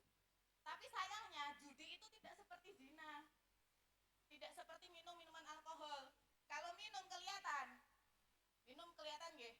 Zina kelihatan, dalam artian kelihatan tuh bukan kemudian pas prosesnya, tapi jalan dengan siapa gitu ya. Tapi kalau judi itu nggak kelihatan, apalagi online. Ya kan, anak main HP, oh ternyata dia main ngeslot judi. Nah itu yang belum bisa kita tangkal. Di dunia pendidikan, itu nggak bisa, belum bisa.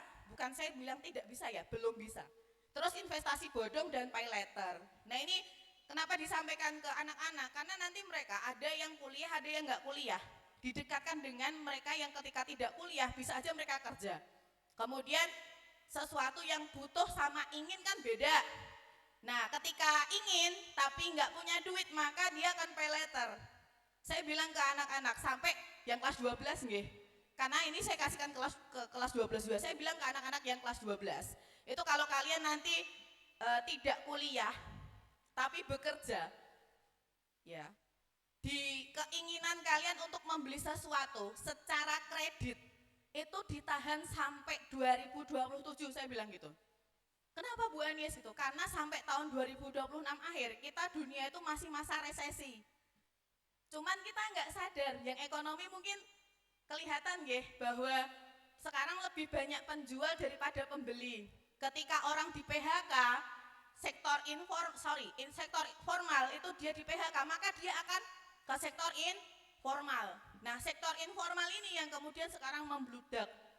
Padahal harusnya pemerintah ya memberikan padat karya gitu. Nah, itu yang kemudian saya bilang ke anak-anak, jangan sampai pay letter atau pinjol dulu sampai 2027 gitu. Karena kita masih masa-masa resesi. Mungkin kalian nggak kerasa, tapi Bapak Ibu kalian yang kerja di informal itu kerasa banget, saya bilang gitu ke mereka. Nah, kemudian berikutnya ya. Nah, ini dia Fishmart. Fishmart ini yang kemarin saya bawa ke Jambore GTK. Jadi Fishmart itu seperti ini Bapak Ibu. Ya, bentar nih. Nah, ini dia ya. Jadi anak pakai ini nih. Pakai VR box. Jadi yang saya bawa adalah Candi Sukuh. Nah, Candi Sukuh itu bagaimana? Karena Candi Sukuh itu kan jauh ya. Nah, kita perlu meaningful atau membawa sesuatu yang jauh itu dekat dengan anak-anak. Smart. Nah, ini dia. Ini yang kemudian tidak ada alasan tidak bisa ke sana. Ya. Tinggal kita bagaimana mengelola pembelajaran itu menjadi lebih bermakna, menyenangkan gitu. Ini yang kemarin saya bawa ke Jambore GTK. Pakai aplikasi Lapentor, ini masih loading ya. Nah, saya bagi tips Bapak Ibu. Kalau Bapak Ibu kemarin ada yang ikut lomba Jambore GTK, itu pertama, BBGP Jawa Tengah itu punya namanya aplikasi Turnitin. Jadi kalau Bapak Ibu menulis dan itu copy paste atau plagiat dalam artian ngutip dari orang lain, begitu merah lebih dari sekian persen itu naskah Bapak Ibu tidak akan maju ke dewan juri. Itu nggih. Jadi itu tips pertama. Tips kedua, rubrik ya. Ini kadang kala kita maju lomba itu modelnya cuma nekat ya, tapi nggak bisa. Ternyata di dewan juri akan ditanya hal-hal seperti ini. Belajarnya pakai apa, hasilnya bagaimana, ya, refleksi, kayak gini ditanya Bapak Ibu. Nah, ini sudah ada di tadi scan barcode itu tadi. Saya kasihkan semua di sini. Tadi Bapak Ibu bisa belajar. Nah, didekatkan dengan peserta didik. Kayak ini misalkan. Oh, ini 360 derajat. Jadi kalau misalkan pembelajaran itu jauh, ya kayak Candi Prambanan, Candi Sukuh itu dicari sesuatu yang dekat, didekatkan ke mereka, bikin media pembelajaran. Nah, ini yang kemarin saya bawa. Nah, ini 360 derajat. Nah, ini kan jauh nih, ya, tapi bisa dibawa lebih dekat ke kelas. Nah, ini makanya kemudian meaningfulnya di situ. Bagaimana kemudian pembelajaran itu tidak hanya membawa sesuatu yang baru, tapi peserta didik itu mengolah apa yang mereka dapatkan. Ya, kaitkan dengan kondisi lingkungan. Berikutnya apa lagi? Dekatkan dengan kodrat zaman. Ini yang penting. Jadi siswa itu sudah nggak bisa lagi buka bukunya halaman sekian sampai sekian dibaca, ditulis, intinya apa itu udah nggak bisa. Kenapa? Karena konsentrasinya tadi seperti Pak Akbar bilang udah nggak bisa konsentrasi lama. Kalau saya bilang anak Gen Z itu generasi 200 karakter. Makanya disuruh baca buku nggak bisa mereka. Bisa baca tapi nggak paham. Ya, itu generasi Z itu gitu. Kenapa? Karena mereka generasi 200 karakter. 200 karakter itu apa? Baca Instagram, baca TikTok itu kan nggak baca banyak nggih. Hanya caption aja kan. Mereka paham kalau 200 karakter. Tapi kalau udah lebih dari 200 karakter, buku satu halaman itu mereka udah pusing. Wah, jenuh banget nih gitu. Bisa baca tapi nggak paham, itu generasi Z. Beda mungkin nanti dengan adiknya, generasi Alpha itu. Yang putra-putrinya Mbak Via, putra-putri saya, itu mereka sudah mulai memahami gitu. Nggak sekedar baca, tapi mereka paham apa yang mereka baca. Tapi karena generasi Z itu diolah oleh orang tua yang dulunya pernah susah gitu ya. Jadi semuanya kayak yang, oh pengen apa? Oh ini, ya sudah, disenangkan terus gitu. Makanya hormon kesenangan mereka itu gampang banget dipicu Bapak Ibu, generasi Z itu.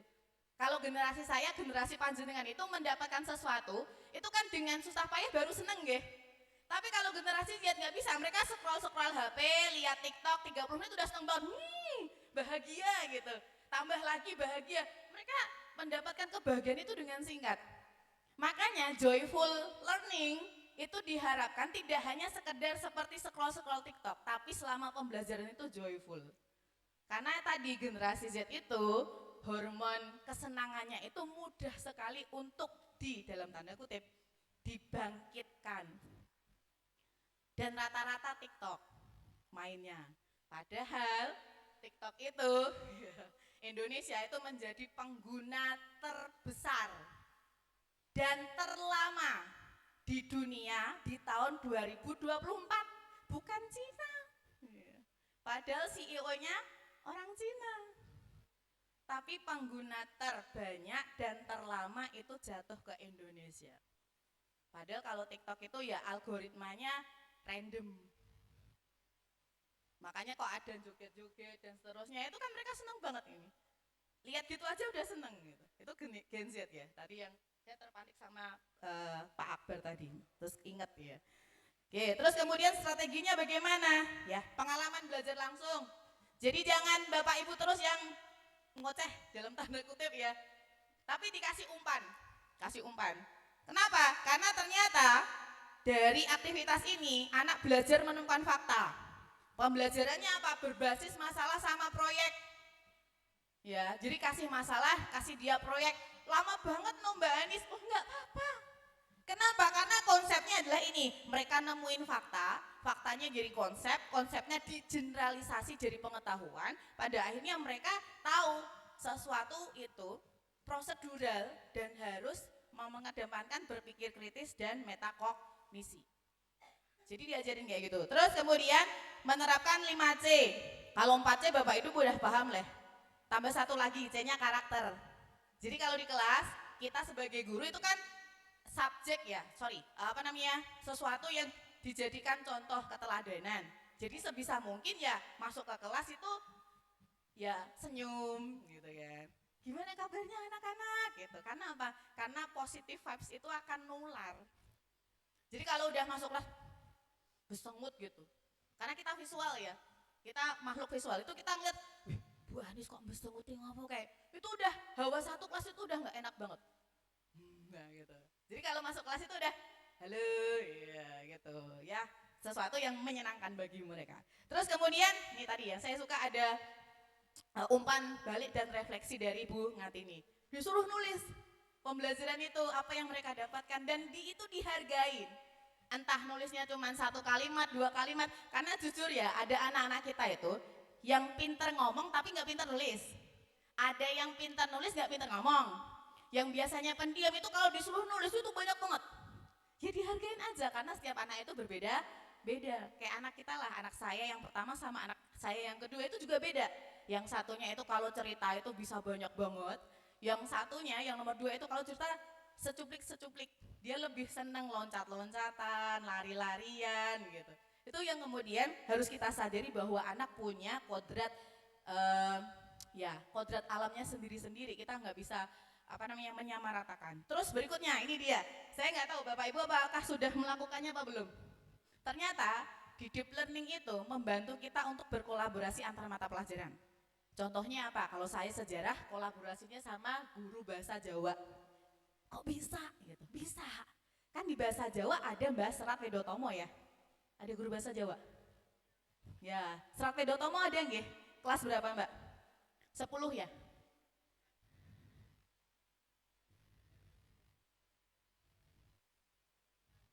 Tapi diganti, ada gantinya? Ya. Oke.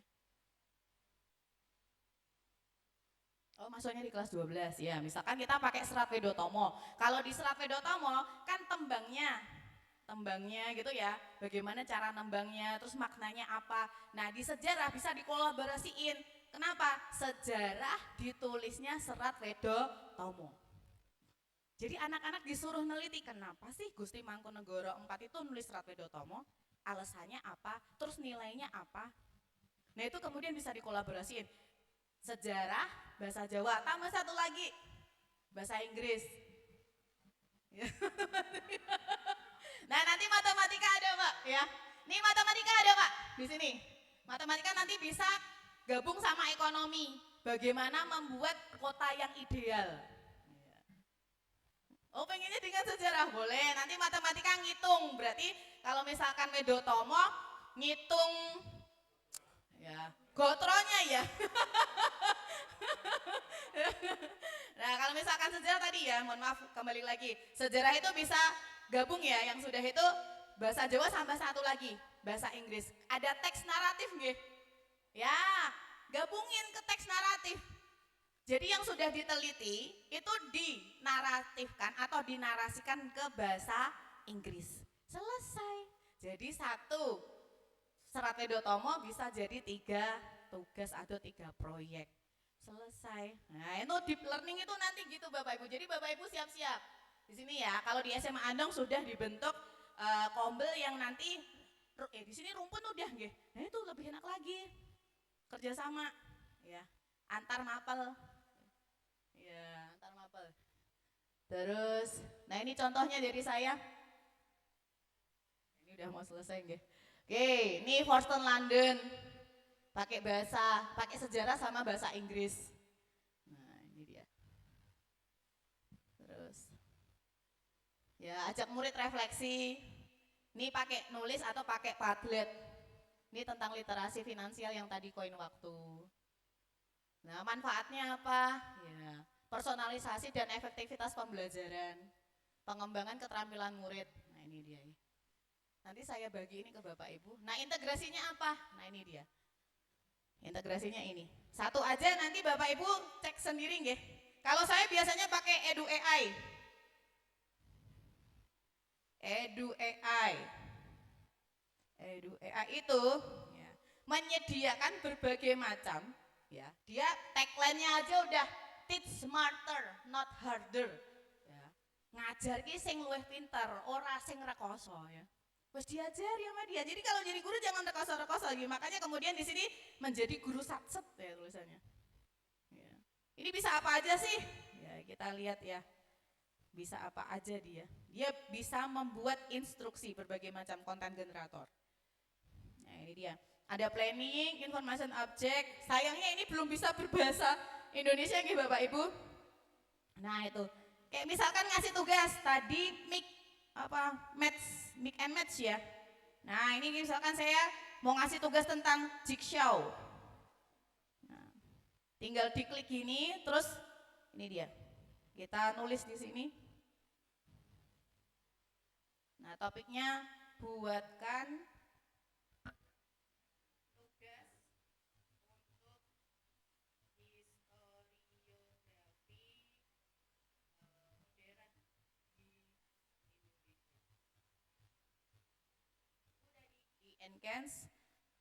di enhance terus habis itu nanti akan muncul add to workspace ya di generate sama dia terus nanti nah ini dia jadi kita nanti nggak perlu mikir ini jigsaw nanti digawe kaya apa yo ya jadi nanti dia tinggal udah ngasih instruksi tujuannya apa terus pembagian kelompoknya apa materinya apa dan seterusnya sampai kemudian proses aktivitasnya. Ini tinggal di copy paste kasihkan ke siswa. Kelompok 1 bahas ini, kelompok 2 bahas ini. Kenapa nggak pakai ChatGPT ataupun Gemini Mbak Anis gitu? Karena kalau ChatGPT sama Gemini itu kan masih global banget ya. Nah kalau Edu AI itu sudah pendidikan. Nah udah pendidikan jadi aktivitas-aktivitasnya itu mengarah ke pendidikan. Udah disesuaikan dengan taksonomi belum kemudian tingkatannya apa kayak gitu. Makanya di sini ada upper kelasnya, ada subjeknya apa, social studies atau eksak atau science, tinggal di sini aja. Nah nanti Bapak Ibu bisa belajar sendiri lewat YouTube ya, dicari bagaimana ininya. Nah ini tinggal di copy paste, terus ini bisa menghemat tenaga untuk membuat modul ajar kalau namanya belum ganti ya. Ya udah, aktivitasnya apa modul ajarnya? Udah ini aja jebret, tinggal ditata-tata, selesai. Ya, Edu AI. Wah baru nih. Nah yang lainnya apa? Yang lainnya ada Tici. Terus kelas lebih menyenangkan pakai Educaplay, pakai stopwatch gitu. Kalau Educaplay saya seringnya pakai buat main apa namanya kodok-kodok sama anak-anak ya. Ya. Main kodok. Ini satu lagi habis itu selesai. Oke. Educaplaynya apa? Nah ini kodok. Froggy jumps. Create without hands.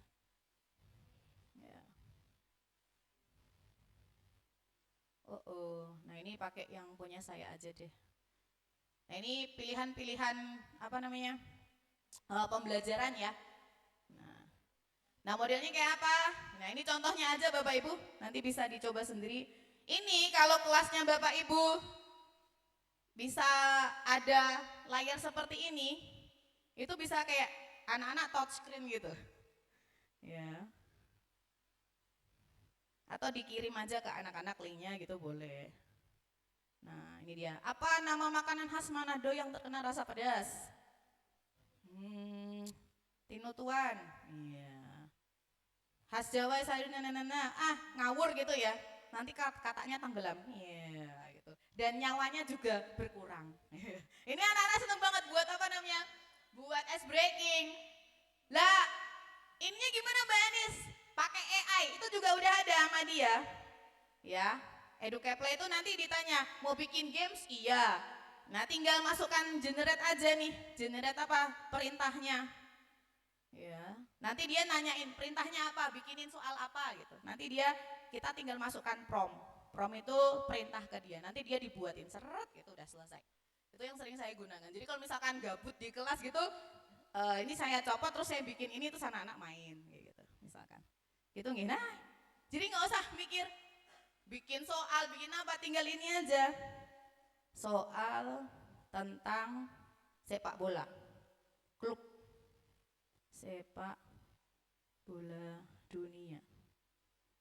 Nah, nanti di generate sama dia sama Educaplay terus habis itu udah kita tinggal make aja, selesai. Nah, itu nggih. Itu bagaimana membuat pembelajaran lebih menyenangkan. Iya, selesai. Tuh kan, udah ya. Selesai. Terus habis itu publish. Iya. See activities. Bon, rampung. Ya. Gitu nggih. Ya, itu dia Bapak Ibu ya yang bisa saya bagi hari ini. Jadi bagaimana kemudian membuat pembelajaran itu juga meaningful gitu, berkesan ya, mindful dan joyful. Nah, ini dia nanti bisa diklik sendiri. Nah, coba ini bukan awan tapi mobil. Dapat satu. Ya. Bener. Ya, refleks aja. Oke. Nah, ini juga bisa buat ice breaking. Topi boleh. Roti. Ya, roti bisa. Nah, itu aja. Ya, itu ya. Hal-hal yang seperti ini yang bisa dibawa ke kelas gitu. Nanti ini boleh di-copy, boleh diterapkan di kelas Bapak Ibu. Nah, ini kalau punya anak saya. Cupcake. Nah, ini yang paling rumit yang ini nih karena emang seneng gambar ya. Jadi teman-temannya udah ngumpulin, ntar dulu belum Bu, wis gawean kok mulai sekolah kayak no aku. Saya bilang gitu. Kan sayang kalau misalkan mereka udah imajinasinya udah mau main terus kita hentikan gara-gara waktu kan. Ya udah yang udah selesai silahkan kasih ke Bu Anis, kalau yang belum selesai pulang sekolah kasihkan ke saya. Nah, ini. Nih, emang dia pintar gambar sih ya. Kalau yang ini secara psikologis kenapa dia membuat sesuatu yang manis, karena ternyata hidupnya tidak manis. Ya, benar, jadi anak itu kita bahkan itu membuat sesuatu itu berdasarkan alam bawah sadar kita.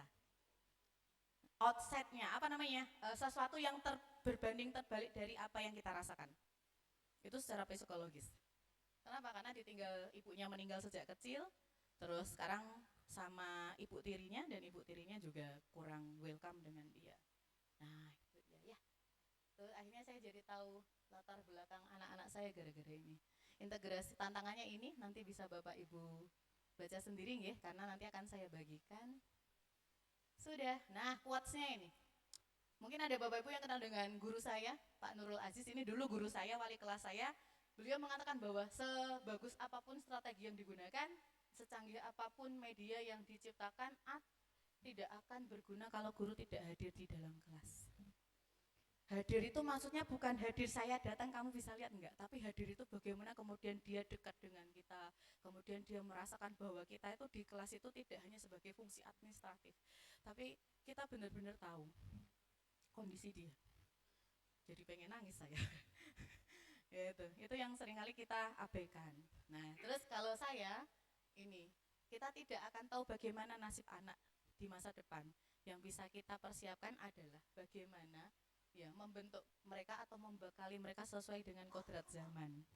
Jadi kalau kodrat zamannya pakai internet ya sudah pakai internet, pakai HP ya pakai HP sudah.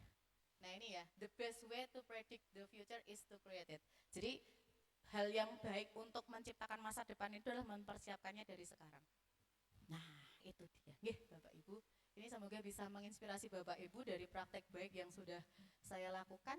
Ya, beli durian dari Matesih Ya, cukup sekian dan terima kasih. Yeay.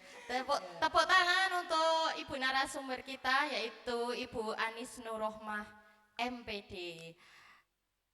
Terima kasih telah memberikan materinya kepada kita yang tentu materi tersebut sangat bermanfaat bagi kita dan banyak pengetahuan baru yang kita dapatkan tentang pembelajaran deep learning dengan mengoptimalkan potensi teknologi AI.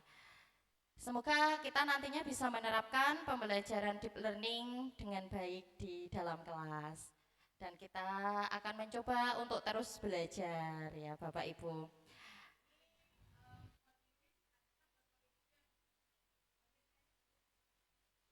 Ada yang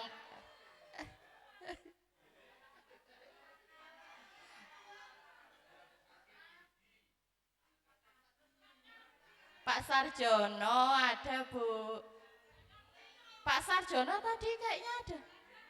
Oh enggak ada, tadi ada ya? Oh iya, sama Pak Haji Soekardi. Terima kasih Bu. Selamat Pak Soekardi.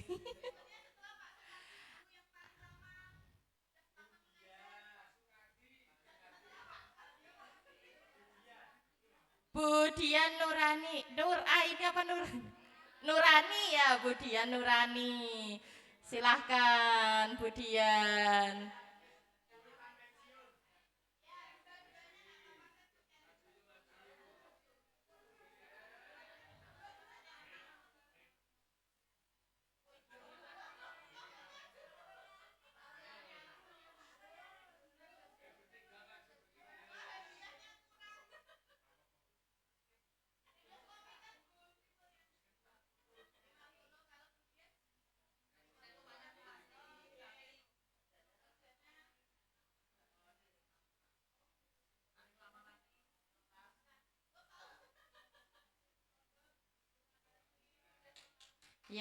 Tepuk tangan untuk Ibu Sri Muljanti, Bupatinya dapat hadiah.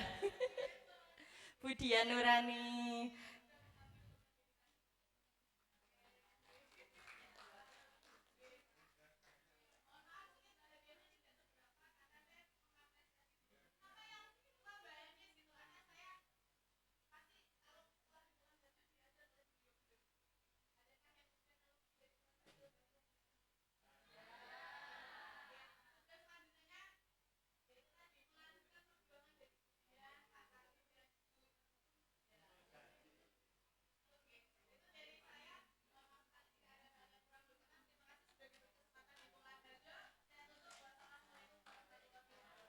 Waalaikumsalam warahmatullahi wabarakatuh.